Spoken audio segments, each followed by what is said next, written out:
ভারতে অনেক সুস্বাদু খাবার আছে যা বিশ্বের অনেক দেশে নিষিদ্ধ। এখানে সেই খাবারগুলি রয়েছে যা নিষিদ্ধ এবং নিষিদ্ধ করার কারণগুলি রয়েছে, তাই ভিডিওটি বাদ দেবেন না। চলুন খেলা শুরু করা যাক।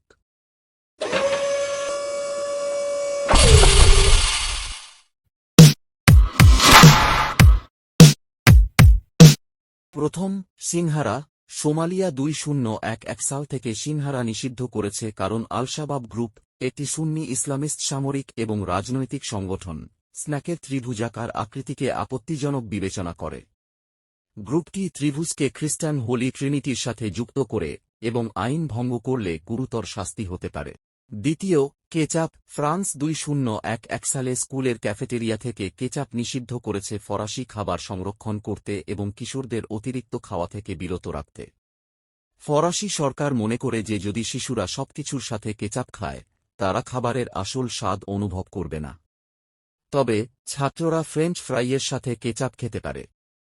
কেউ কেউ বলে যে নিষেধাজ্ঞা ফরাসি খাদ্য সংস্কৃতিকে আমেরিকানাইজেশন থেকে বাঁচানোর একটি চেষ্টা। তৃতীয়, কাবাব। ফ্রান্স এবং ইতালির কিছু শহরের কেন্দ্রে কাবাবের বিক্রি নিষিদ্ধ বা সীমিত করেছে, তবে ঐতিহ্যবাহী স্ন্যাক্স নয়। 2017 সালে ভেনিস শহরের ঐতিহ্য এবং শোভা বজায় রাখতে সমস্ত কাবাব নিষিদ্ধ করেছে। কেউ কেউ বলে যে এই নিষেধাজ্ঞাগুলি বিদেশিদের বের করে দেওয়ার একটি উপায় এবং এটি সংস্কৃতির চেয়ে জাতীয়তাবাদ সম্পর্কে বেশি। অন্যরা বলে যে কিছু ইতালিয়ান হয়তো নিষেধাজ্ঞাটি স্বাগত জানাবে কারণ তারা মনে করে পর্যটকরা জনপ্রিয় গন্তব্যগুলিতে ভিড় করছে। চতুর্থ, ঘি। যুক্তরাষ্ট্রের খাদ্য ও ঔষধ প্রশাসন ফেডেয়া স্বাস্থ্য উদ্বেগের কারণে ঘি নিষিদ্ধ করেছে, যার মধ্যে স্থূলতা, হার্ট অ্যাটাক এবং উচ্চ রক্তচাপ অন্তর্ভুক্ত। তবে ভারতে ঘি একটি সুপারফুড হিসাবে বিবেচিত এবং এতে অনেক অপরিহার্য পুষ্টি উপাদান রয়েছে। পঞ্চম, কাঁচা দুধ। অনেক দেশে মানুষের খাওয়ার জন্য কাঁচা দুধ নিষিদ্ধ কারণ এতে ক্ষতিকারক ব্যাকটেরিয়া থাকতে পারে যা গুরুতর অসুখ ঘটাতে পারে। কাঁচা দুধ হল দুধ যা ব্যাকটেরিয়া যেমন সালমোনেলা, ই কোলাই, লিস্টেরিয়া এবং ক্যাম্পিলোব্যাক্টার মারার জন্য পাস্তুরিত করা হয়নি। এই ব্যাকটেরিয়া গরুর রোগ, পরিবেশগত দূষণ বা মলদ্বারের দূষণ থেকে দুধে প্রবেশ করতে পারে।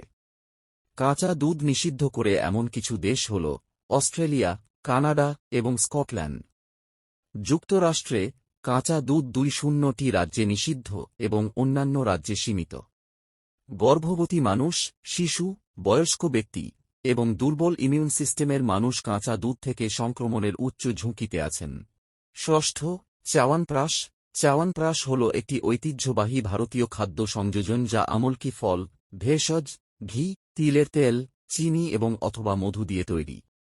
এটি ভারতে শতাব্দী ধরে গ্রহণ করা হয়েছে এবং এর ইমিউন বৃদ্ধির গুণাবলীর জন্য পরিচিত। কানাডা 2005 সাল থেকে চ্যাওয়ানপ্রাশের বিক্রয় এবং বিতরণ নিষিদ্ধ করেছে কারণ পণ্যে সীসা এবং পারদের উচ্চ মাত্রা রয়েছে। 2009 সালের একটি গবেষণায় পাওয়া গেছে যে আয়ুর্বেদিক পণ্যের 20 সীসা, আর্সেনিক এবং পারদের শনাক্তযোগ্য মাত্রা রয়েছে। ভারতও তার অলিম্পিক অ্যাথলেটদের চ্যাওয়ানপ্রাশ গ্রহণ করা থেকে নিষিদ্ধ করেছে কারণ কিছু ব্র্যান্ডে ধাতুর পাশাপাশি স্টেরয়েড রয়েছে। সপ্তম, পোস্ত দানা। এটি ভারতে বিশেষ করে বাংলায় সবচেয়ে বিদেশি মশলা হিসাবে বিবেচিত, কিন্তু সিঙ্গাপুর এবং তাইওয়ানে এই বীজটি এর মরফিন সামগ্রীর জন্য নিষিদ্ধ।